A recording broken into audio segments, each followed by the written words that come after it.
Good morning. Hello, everybody. So it's a pleasure to be here. It's a pleasure to see you in such numbers. I hope this doesn't resonate too much.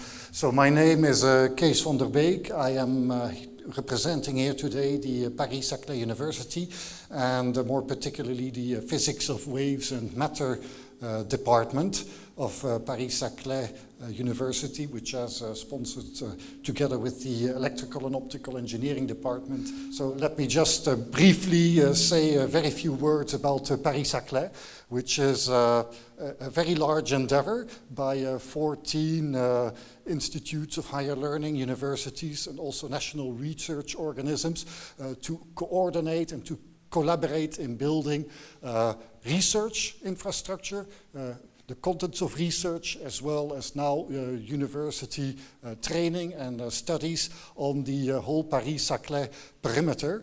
So just reminding you that that makes a formidable power. If you look at the masters, there are 45 of them with more than 350 tracks, 10,000 master students.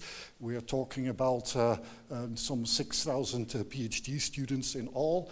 If we look at our physics department, it's about 800 permanent staff, 1,500 persons in all. And in the engineering department, we have a similar array of scientists and students to vouch for.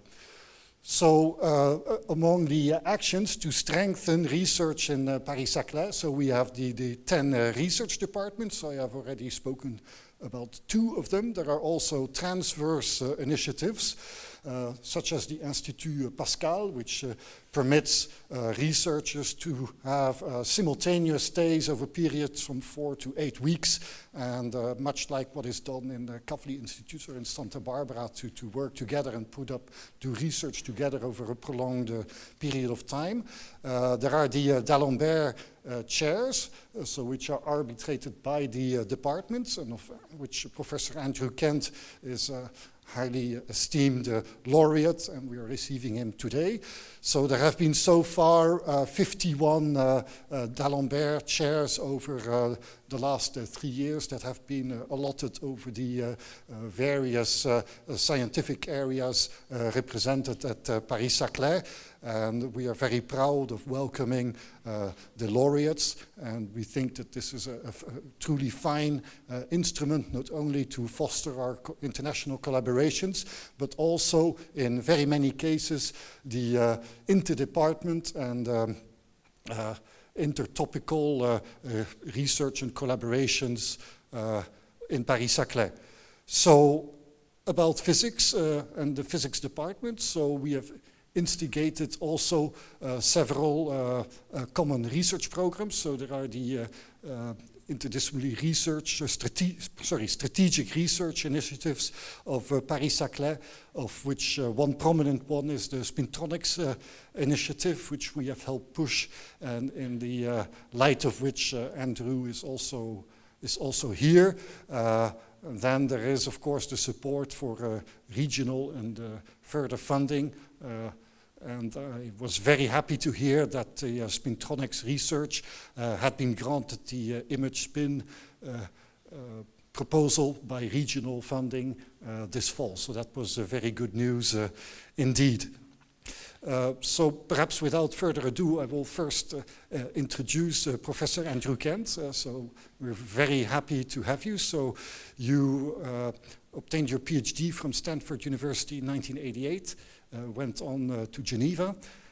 Now you're a professor of physics at the New York University, founder of the Center of Quantum Phenomena, have been interested for a very long time now and pioneering in magnetic nanostructures, recording in magnetic media, all optic switching, and so forth.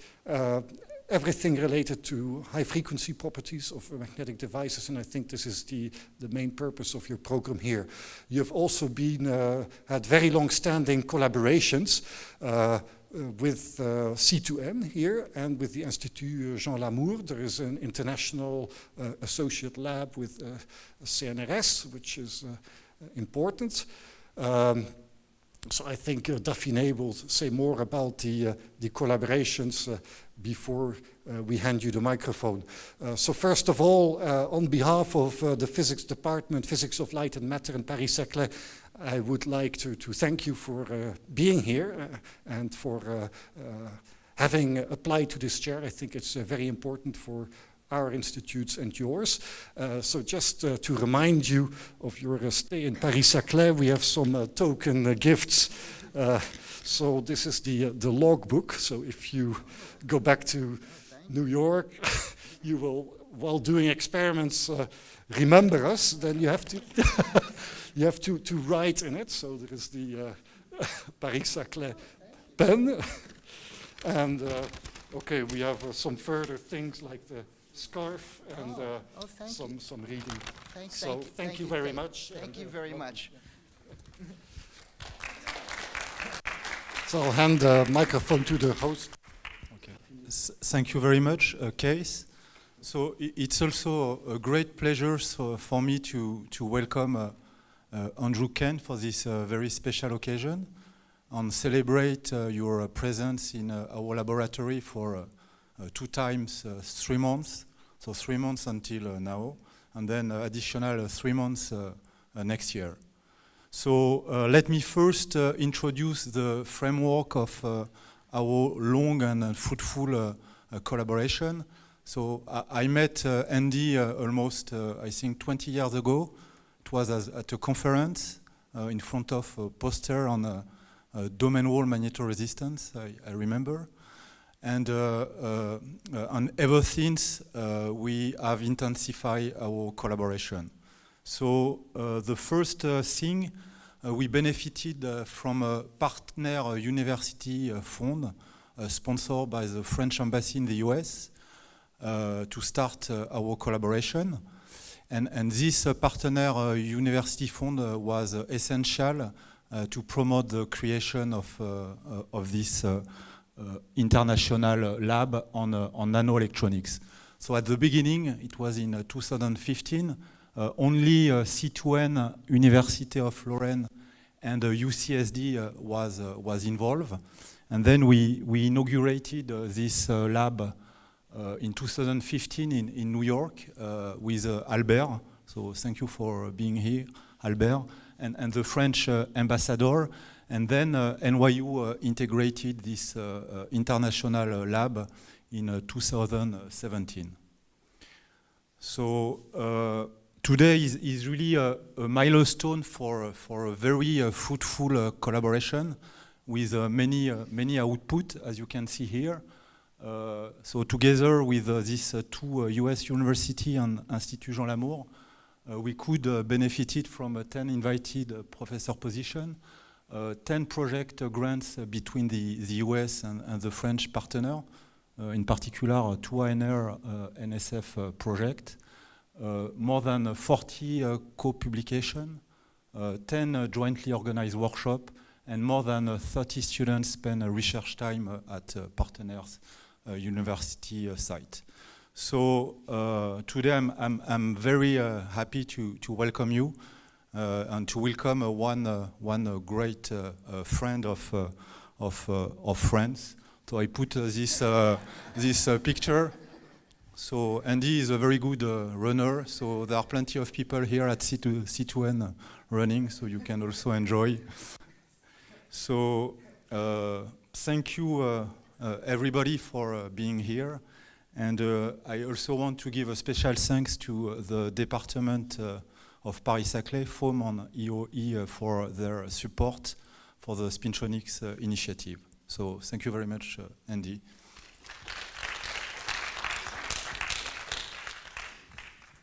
Well, good morning, everyone. Can everyone hear me? Good, good. Well, so I want to say it's a great pleasure to be here. It's true, I get emails. In fact, I get emails with what the next marathon is going to be now every day. I only ran 1, but it was the furthest distance I did, 10 kilometers. So that's, and I want to thank first of all my hosts, the C2N and CNRS and Université Paris-Saclay and Paris-Sud, and also the Bourse Jean d'Alembert. It's been a real pleasure to be here. I tell people that it's like being a kid in a candy store. Every day I can meet different people and hear about their work, and I think I couldn't even do in several years hear about everybody's work here. So I've seen work in Thales, LPS, CIA, of course here in this lab. I also visited labs in Paris, ESPCI, I went to Collège de France, and everyone was very welcoming. So when I just have to keep going. I think in 2 years I can just complete the cycle. But I'm also here to start collaborations, and Daphne mentioned we have very, very strong collaboration. And what's been gratifying to me is also we involve students. We have students coming from NYU to France and from here to NYU, and we have researchers coming as well. So that's been very, very gratifying. And over the years, of course, I've welcomed maybe about an eighth of you to NYU to visit and to see our place. So that's I think one of the big things about science. We start out maybe as competitors, maybe with domain walls, but we end up as friends. So that's been a very nice thing.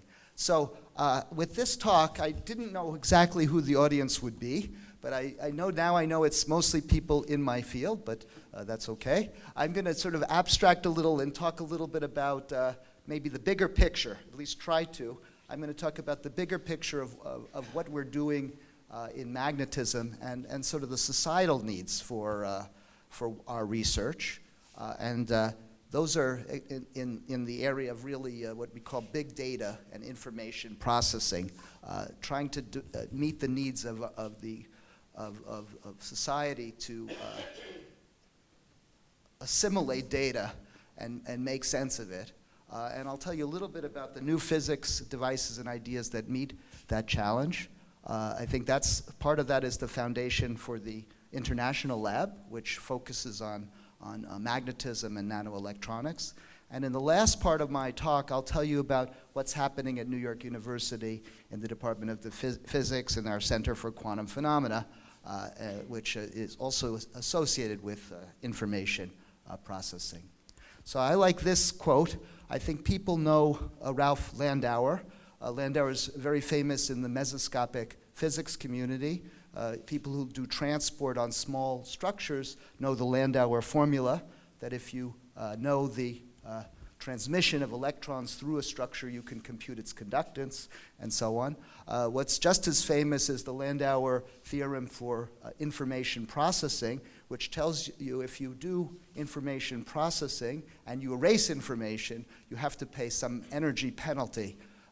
So there's sort of a minimum amount of energy needed to process information if you're doing AND operations and so on, and you can't reverse the computation. And Landauer said also some important things that I think one can appreciate even more now, that information is tied to physics. And I think maybe 20 years ago, when we started working in this field, engineers, circuit designers, and computer scientists and physicists didn't really have to talk to each other. We could abstract the information, but now we're in a world where we have to talk. So he says, information is inevitably tied to a physical representation. It can be engraved on a stone tablet, denoted by spin up and down, charge present or absent, a hole punched in a card, or many other alternative physical phenomena. But it's not an abstract entity. It does not exist. It doesn't exist except through a physical embodiment. It is therefore tied to the laws in physics and the parts available to us in our real universe. So we can think about information as the direction of magnetization of something, a small magnet, and my pointer stopped working. Or we can think of it as some other classical degree of freedom. It can be an angle or in a phase of a magnet. Or we can think of it even as the timing between two pulses, some kind of interference pattern. And we now know that if we think about information in a quantum mechanical way, we have all different ways of doing computation, so-called quantum computing. So this has really led to this new ideas in how one would compute, and also new physics. How can we do these computations using quantum physics, or using other degrees of freedom that may be better than just the ones and zeros that we typically use, like these magnetization directions or charge. That's, I think, inspiring. And I'll talk a little bit about why we need to process information, what the world is doing now with the amount of data and how it's stored. And I particularly want to thank Eric Fullerton for sharing with me his slides about magnetic storage related to this. Okay, so we're in the era of the information age, the era of what's called big data.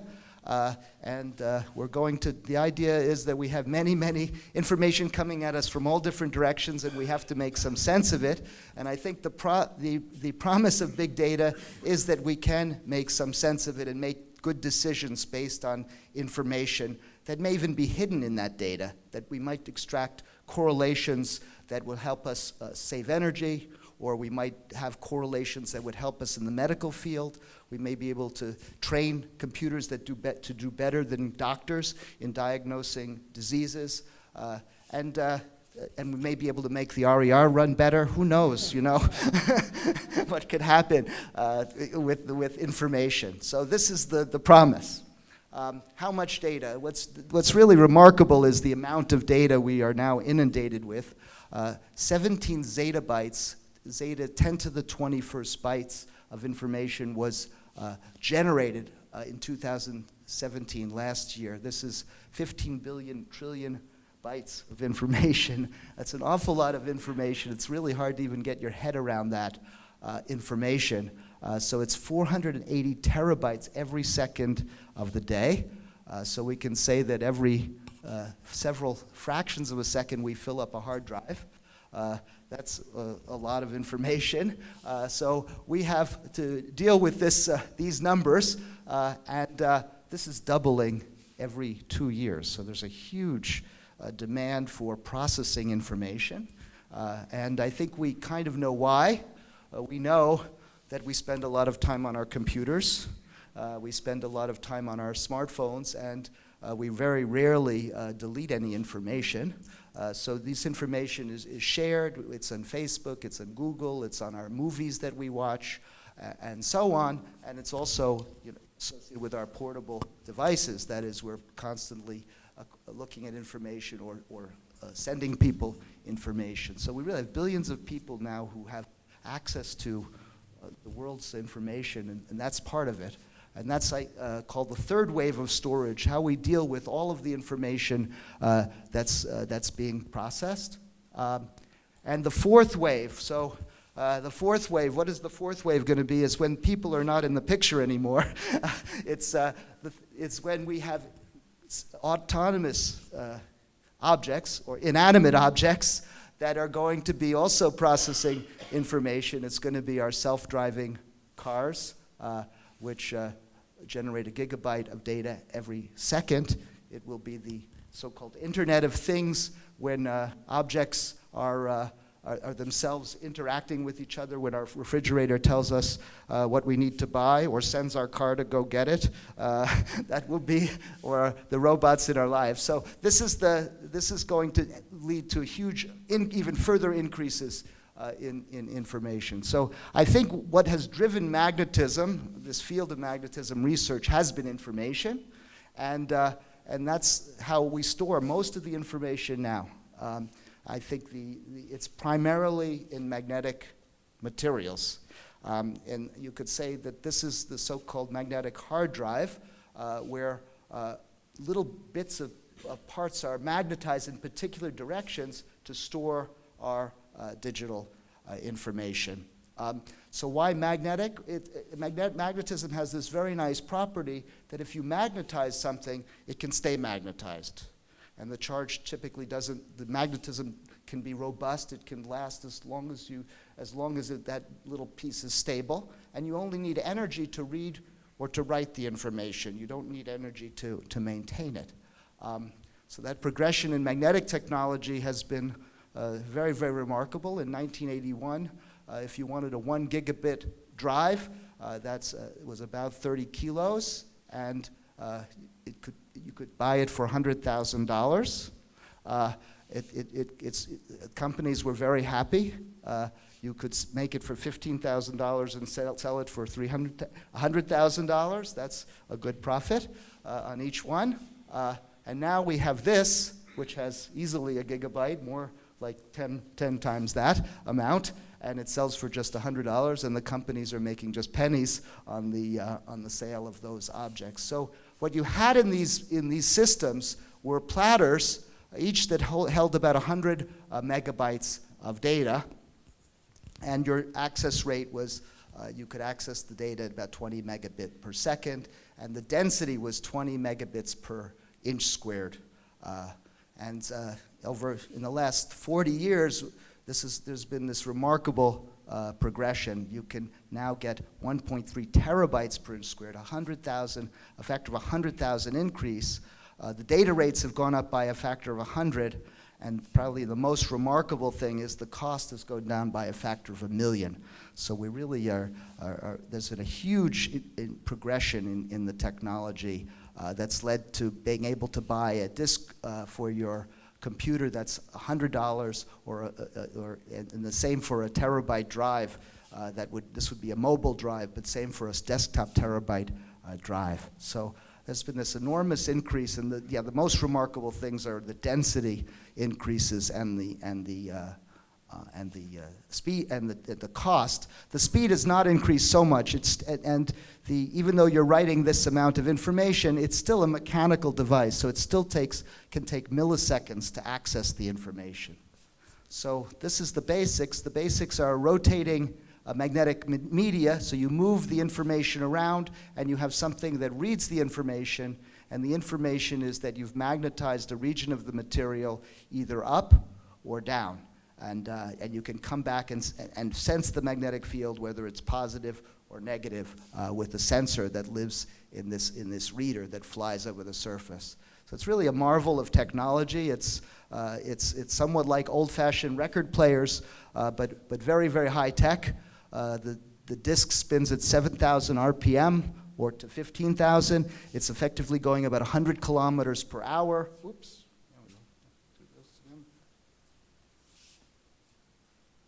100 kilometers per hour. Ooh, that's not good.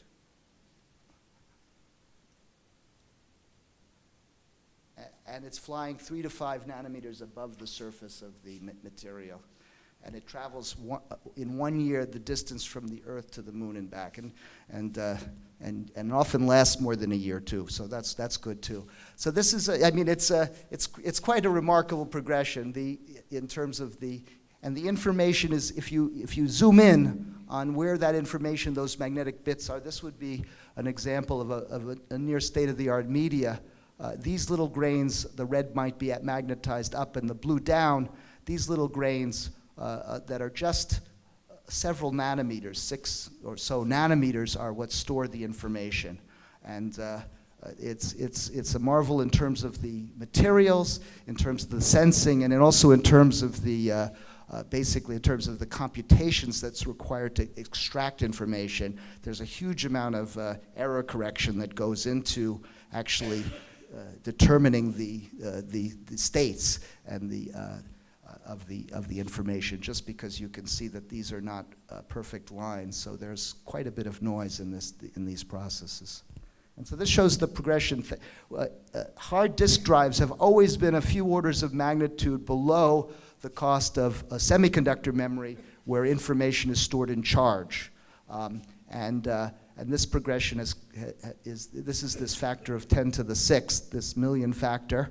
Flash is not too far behind. This is now basically, flash is used in on most of our portable devices now. But magnetism and magnetic hard disk drives are still the densest and cheapest way of storing information. But you can see there's a couple of kinks here, a couple of kinks in the curves associated with physics. This kink here corresponds to the introduction of the giant magnetoresistive head, which of course was an extremely important discovery. There are other important facts. The introduction of the tunnel magnetoresistive head also led to a increase in the storage density and the reduction of the cost.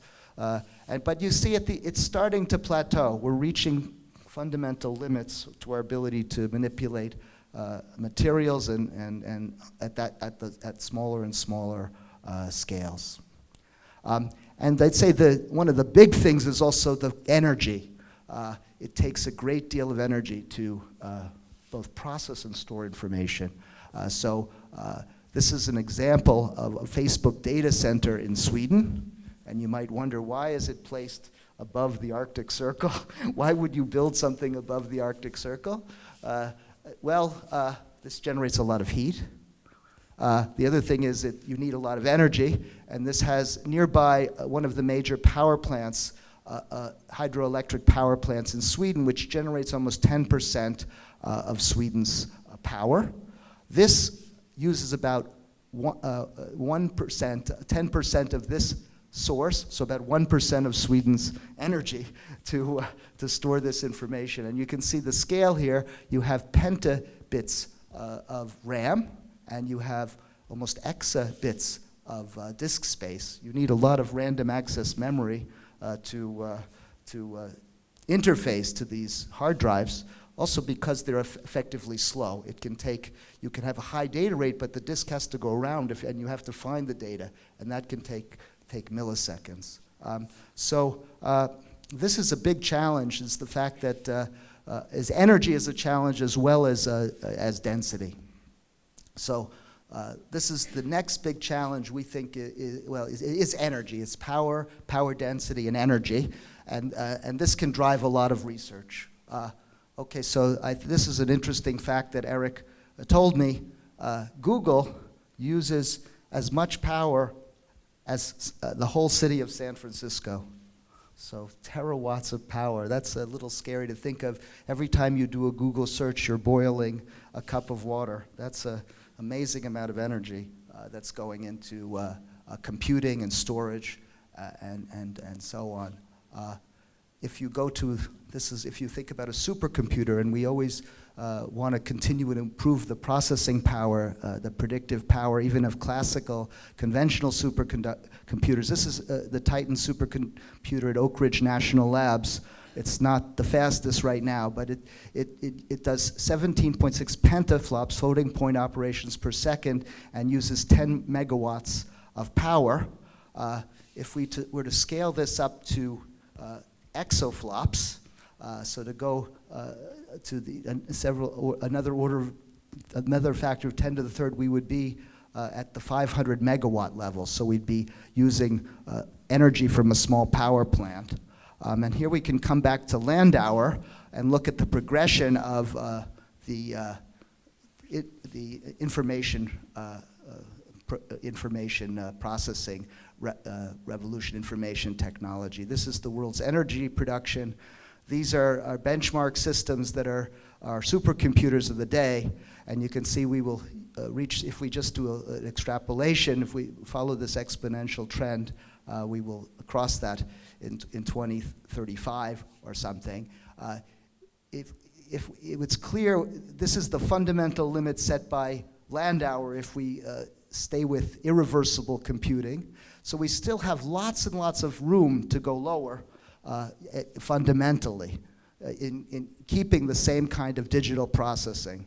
This has been recognized by many research organizations. In fact, we just were involved in a program which was on superconducting digital computing, which was called the C3 project, where the long-term goal was an exascale computing at an energy of 1 megawatt. So the idea is we would use superconducting electronics instead of CMOS, instead of semiconductor devices to process the information. And magnetism fit very, very well into that program because there's not a good low superconducting memory. Memory in superconductors is stored with inductors, essentially, which take up quite a bit of room. And they're looking for ideas on how they can miniaturize the information and make a memory that's compatible with superconductors. So there's many things that this is you could say we're living in a very interesting time for physics. They say it's always good to live at interesting times. I'm not so sure, but it's very interesting in physics because we have to go beyond the smaller and faster scaling paradigms and beyond Moore's law scaling. And there's potential. There's potential to go 10 to the 6th lower in energy and to have ultra-low power storage and processing. That's possible. And many of these things are being explored, going beyond traditional electronics. Most electronics is in 2 dimensions. We can imagine going into the 3rd dimension. We can imagine going to a much more parallel processing. We can imagine now also putting the information storing and computing units together. They're not separating them as they're done now. And we can also imagine computing in a whole new way using quantum computing. But we can also there's also an existence proof that even perhaps without quantum, one can compute much more effectively. This is the human brain does 10 million billion, although I don't think they're floating point operations per second, and uses only 10 to 25 watts. So that's a case where parallelism can play an important, clearly plays an important role, and probably the way the information is represented and processed can make a huge difference in the way we work with this information. So, in fact, very recently, the Department of Energy, I think motivated by the work here, started a project on neuromorphic computing, and that was motivated by Ivan Schuller's visit here, and I think he just took notes while sitting next to people here, and used that to write a project. And it's called, the project is developing quantum materials for neuromorphic computing. It involves the labs here, the labs at UCSD, and many other labs, including my lab, to explore new ways of computing with what are so-called quantum materials, materials that have interesting phase transitions, magnetic materials, oscillators, various types of approaches, including optics. Okay, but I guess well, let's come back to things that are going to be much more near-term, I'd say, than what I'm sort of talking about. I think much more near-term, we're going to be able to, in some sense, eliminate many of the mechanical parts that go into storing information magnetically. And we're going to be able to develop, I think, something that's very akin to what happens in the semiconductor business and the semiconductor devices, where we access the information electrically and we have no moving parts. And this is based on this idea of spin transfer torques, where we can move electrons and move angular momentum and use that to write information. And so this is an animation. If we have some small magnet here, by passing a current and polarizing that current in a certain way, we can exert torques on the magnetization. We can have a change in angular momentum of the itinerant electrons that exerts a torque. This is all electrical. There are no mechanical parts. No materials also have to move. We just have to reorient the magnetization of this. And this can be integrated with logic as an embedded memory. It's mostly made of transition metals. So it's compatible with what's called the back end of the line in CMOS, which means that the manufacturers are not too worried about including it with semiconductor technology. And I'd say these ideas are basic physics ideas from John Slonczewski and Luc Bourget, and date almost to 1989. The work that really started this field was in 1996, that showed that spin torques can be effective when you have metallic layers. And now most of the work is being done on cases where this layer is an insulating layer. The progress has not been as fast as GMR. I think GMR, we could say after the discovery, it was less than a decade before it was in a product. Now it's been already 2 decades, so we're waiting for this. But it's a more complicated integration because you need to have many, many, many devices that work on a chip with near perfection. That is, every device has to work with very, very low error rates and so on. But the promise is the following. The promise is that we will be able to write information electrically, we'll be able to make arrays, and we'll need just one transistor, at least in one type of memory, just one transistor to access the memory cell. So our magnetic element would be in series with a transistor.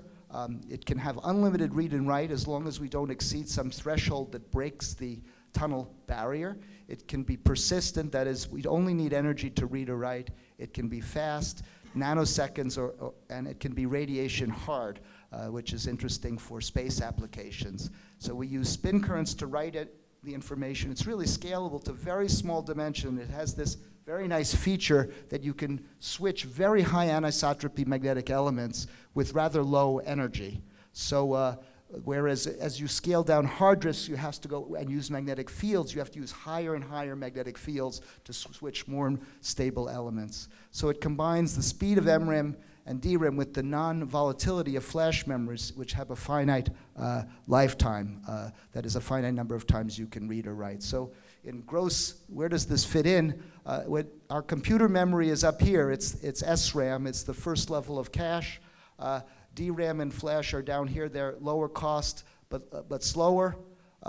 Spin torque MRAM can fit in this kind of region, and it could even go further if you can make it a little bit faster. You can take some of the computer memory. So the hope is that we can capture a share of this and use magnetism to make processing more energy efficient. That is, only needing energy to read or write, having the ability to turn off parts of your processor and resume calculations from where you stopped because of the persistence. So that the fact is you could save energy by the fact that when you're not using a particular process, you could just turn off that part of your processor and then resume. Okay, so I think this was some of the ideas behind starting a lab where on nanoelectronics, where we can study low power electronics and phenomena that is interesting, both interesting in physics, engineering, and interesting for applications. So Daphne mentioned this. I think there are many things that are going on.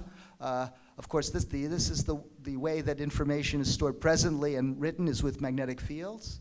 The most current thinking is that current-induced switching will come on the market. It already is on the market, but it could be an embedded memory and used by the semiconductor technologies.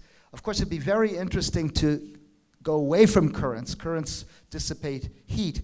If we could do this with electric fields and use electric fields instead of currents or magnetic fields, that would be a very, very big advance. If you can use strain, you could also change magnetic states. Heat can also be important, and light. That's been a big emphasis of the work at the IGL to use light to reverse magnetization. And I really like some of these ideas too. The idea would be with these devices that have particular contacts, you're always going to be limited in density. You need a transistor to access it. So you're not going to get to the densities of magnetic media. But if you could start just moving the information instead of moving the media, that would be a way to go even further. So there was the racetrack idea by Stuart Parkin that you would move the information by passing currents along a magnetic layer, and so the information would move, but the sensors would be fixed. That could lead to, this is imagined now in 2 dimensions. You could imagine it in 3 dimensions. And this is a beautiful idea also, that you could use some kind of interesting topological structure that you would move with currents that came out of Thales, that you would use the so-called skyrmion, which is a topologically protected structure to move the information along a track. And if you can scale these objects down to the tens of nanometer scale and move them fast enough and reliably enough, this would be a very interesting way to make a high-density memory that would not have moving parts. We also have some ideas on how magnetic materials and magnetic devices could be used for quantum computing. And we have funding now from the Defense Department, DARPA, to use magnetic textures to control quantum bits. The idea here is that we can make these tunnel junctions, we can make arrays of them. These are our spin torque devices, and we can change the magnetic states of these devices. We can make them either parallel oriented or anti-parallel. And when we have them parallel, and if they generate a magnetic field or are coupled in some way to a two-dimensional electron gas, they generate effectively a spin orbit coupling. And you can generate, if you have a spin orbit coupling and you have superconductivity, you can generate, or you can create these so-called Majorana particles. These Majorana particles are typically tied to physical structure. Where a superconductor terminates, they form. If you could make them magnetically, you could reconfigure these objects. So you could turn off the magnetic field here at the end and have the Majorana particles live here. And then by changing the magnetic states of the tunnel junctions, you could move the Majorana particles around and do your quantum operations. This was an idea of Alex Matos Abeku and Igor Zutek, and we showed it recently that this is, at least the fields you can generate are feasible to do this kind of computation. So the ingredients are, you need a semiconductor that can become superconducting. In this case, it really has to be a P-wave superconductor, but by combining aluminum with indium arsenide and having this chiral structure, you can have P-wave type superconductivity, and we would combine this with nanopillars that would be used to generate the magnetic field. So we're actively working on this. There are many, many other things we're doing. This is an example of things that are coming out of the Associated Lab. Studies of spin torque devices. This is a magnetic tunnel junction near the state of the art. The state of the art may be 8 nanometers. This is a 22 nanometer junction with an MGO barrier where you would make a contact here. This would be useful for MRAM. There's strain-induced effects being used to control magnetism in nanowires. Move domain walls with currents, and using light to write structures using all optical switching. So it's an exciting time. I think the challenge is to continue to increase storage density as well as decrease energy use. We need about a factor, several orders of magnitude to keep on the progression of magnetic technology. Okay, so that's my inspiring talk, and I'll say a few words now about NYU. I hope it was inspiring. Thibaut didn't leave, so I think it was okay. This is where, in case you haven't visited us, and this is Manhattan. That's Central Park. We are right here. So Wall Street is down here. Times Square is right here. We're right closer, we're in Greenwich Village, right around Washington Square Park. So this is where Fifth Avenue ends. There's our little Arc de Triomphe at the end. I guess what people some say, well, New York University, they sometimes think of us as a public institution. We're a private school. We have about 50,000 students. We were the largest private institution in the U.S. We have very good schools in business, law, medicine, dental. We also have a well-known school of the arts that many of the directors in the U.S. come out of. Martin Scorsese, Spike Lee, Franco, one of the actors is from there. So there are many famous people that come out of NYU. The physics department is right across from the street from the School of Arts. We have a very strong mathematics department, the Courant Institute. It's one of the top 5 in applied math. And NYU has been devoting considerable resources to science. It's really been raising the level of science, particularly in physics. We have, probably in the years I've been there, almost the whole department has changed. And we have now a very big centers in various areas of physics. In fact, in physics, what we've decided is we'll focus on 3 areas. One is particle physics, one is soft condensed matter physics, and one is quantum phenomena.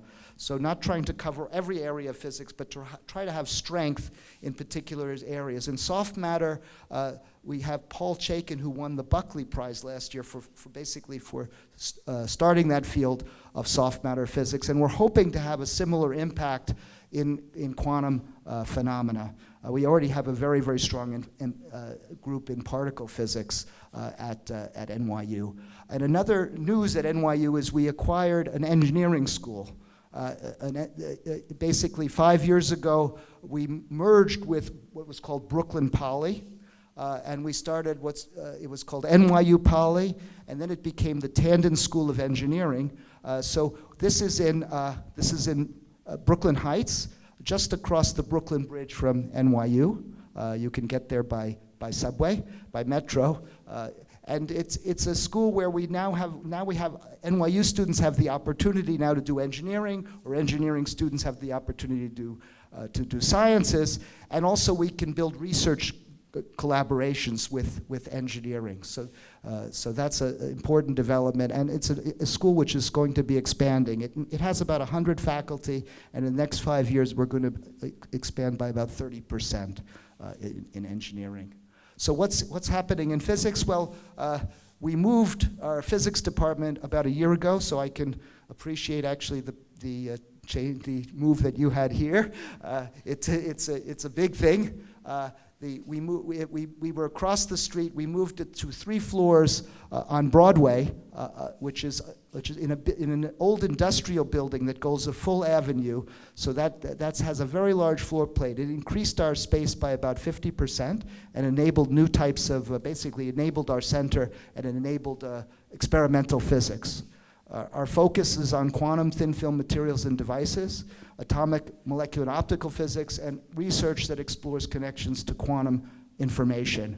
We had our inauguration in 2017. We officially opened the lab last fall, or a year ago, with new laboratory facilities. And our center will consist of 10 faculty, with associated faculty in applied physics and engineering.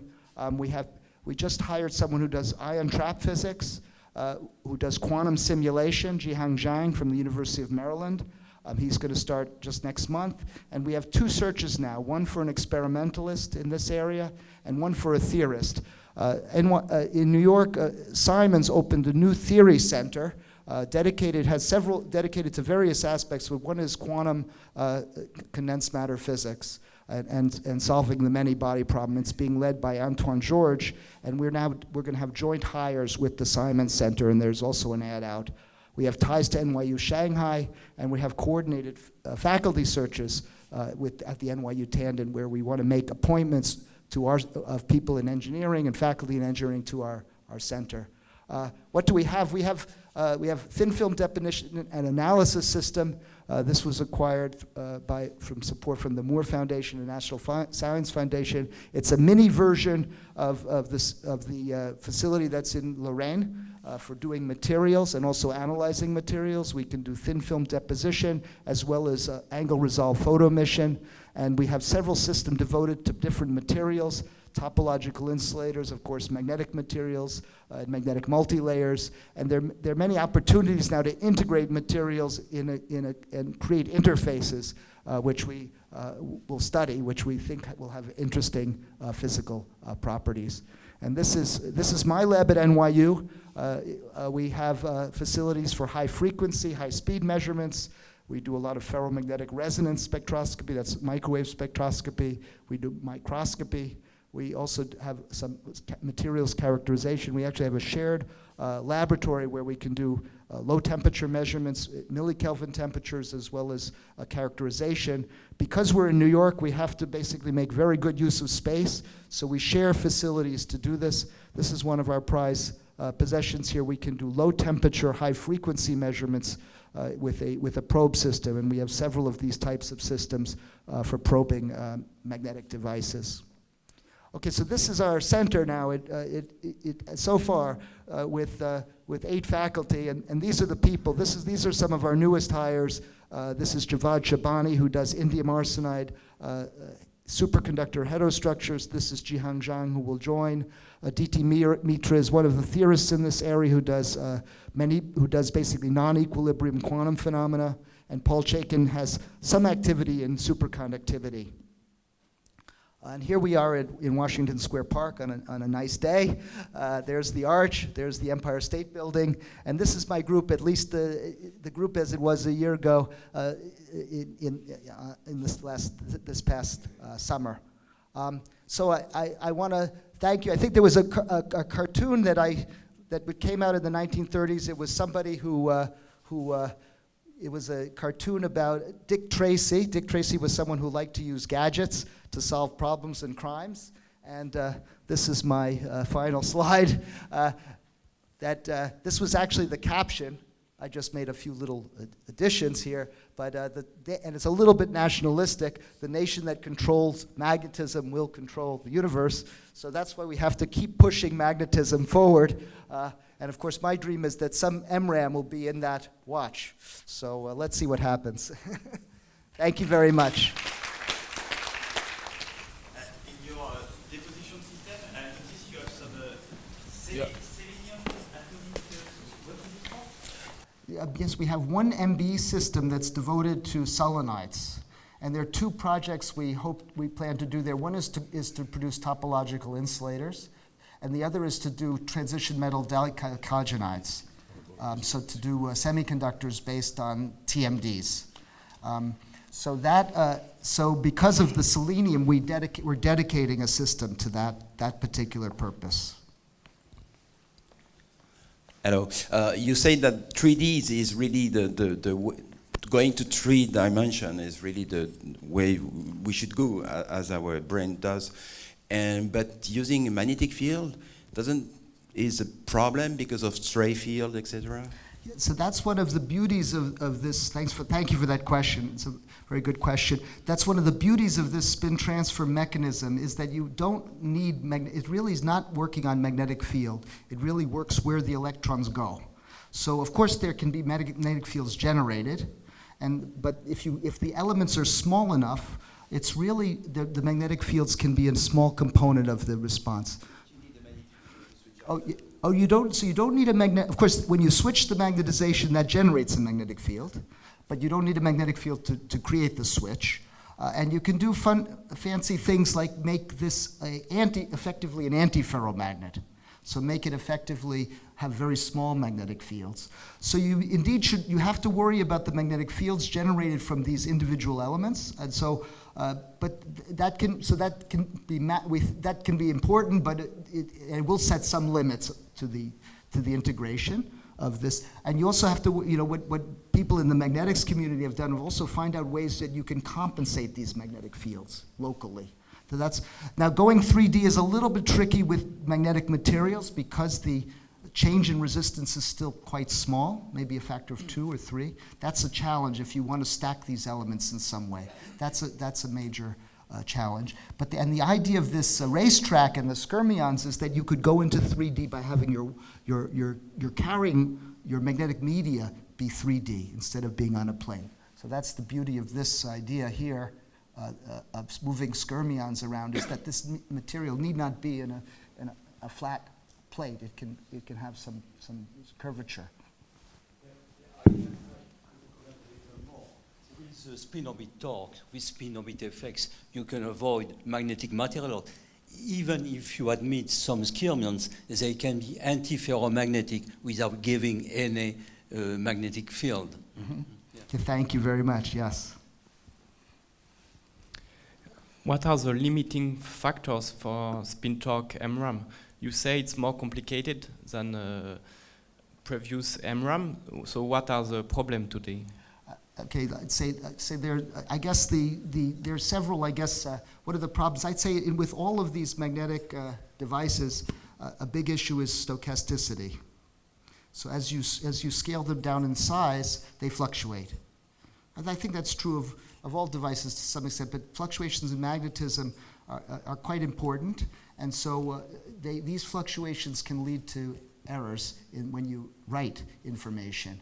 So at this point, that can be mitigated to some extent by design, but there will always be errors in these magnetic devices. So for people who do semiconductor work, and if you're using this as the working memory, it really has to appear to have no errors at all.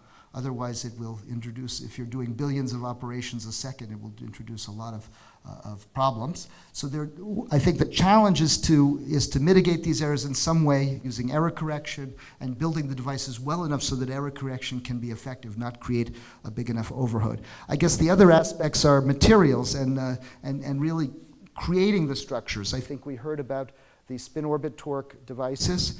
These require etching these magnetic materials and stopping very precisely on a particular layer. And this is a big challenge for magnetic materials. And these types of things, I think understanding the magnetic dynamics is also a key part of research in this area. Even notwithstanding the physics questions, industry is really doing a lot of empirical studies to try to improve the devices. And very smart circuit designers are also developing circuits that can deal with the errors that are inherent to these kinds of devices.